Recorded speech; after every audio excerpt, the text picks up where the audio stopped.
Bonjour, je réponds au nom de Diela Roger, étudiant en L2 dans la faculté de l'administration des affaires économiques à l'UPC.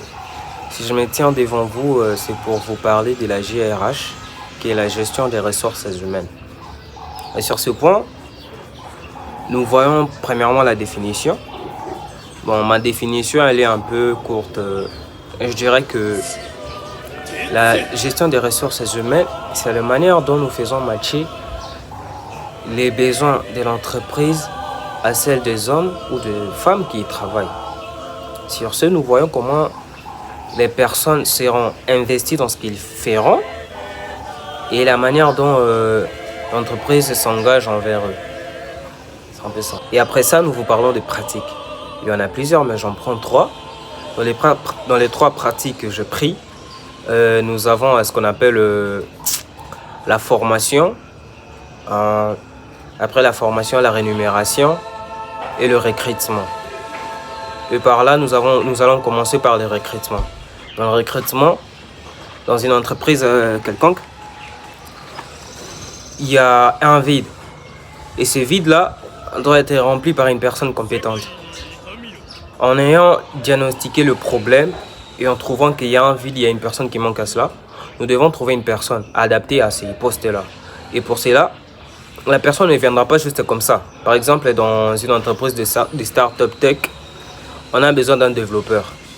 Pour qu'il vienne, on n'a pas besoin seulement de voir son CV. Il doit passer un test.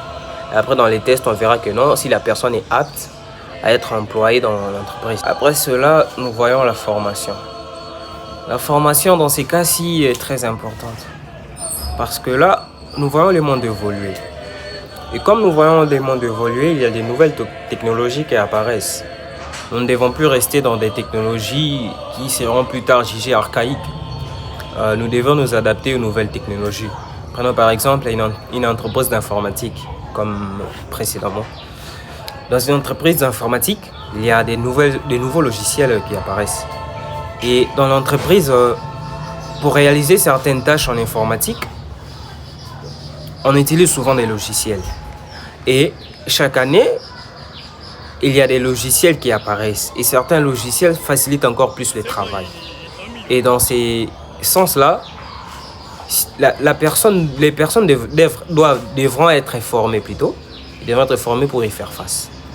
Parce que certains logiciels nous aident à faire des travaux qu'on pourrait faire en 2 jours, nous aident à le faire en 1 journée.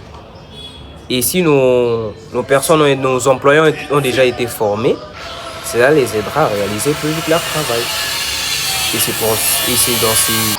Bon, après cela, nous parlons de la rémunération. La rémunération, c'est pas seulement un virement bancaire effectué à la fin du mois. Non, loin de là. La rémunération, c'est la manière dont l'entreprise honore ses employés par rapport à leur travail. Et aussi, nous prenons l'exemple d'un salarié qui a dépassé les attentes. Quand tu dépasses les attentes, tu reçois une prime. La prime qui honore l'engagement que tu as eu envers l'entreprise. Nous devons comprendre que la GRH ne se limite pas qu'à l'administration.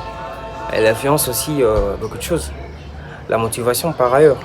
Un employé qui voit qu'on investit dans sa formation, c'est sans valoriser. Il a envie de se donner à fond. La performance. Si le recrutement est bien fait, les équipes sont fluides. Oui, les équipes seront fluides, les compétences se compléteront et les résultats tomberont naturellement. Et nous voyons aussi, elle influence aussi les comportements aussi. Une bonne politique des ressources humaines crée une culture. Si la ressource humaine encourage l'autonomie et le droit à l'erreur, les employés seront plus créatifs et prendront des initiatives. À l'inverse, une ressource humaine trop rigide peut créer de la peur et de la rétention de l'information.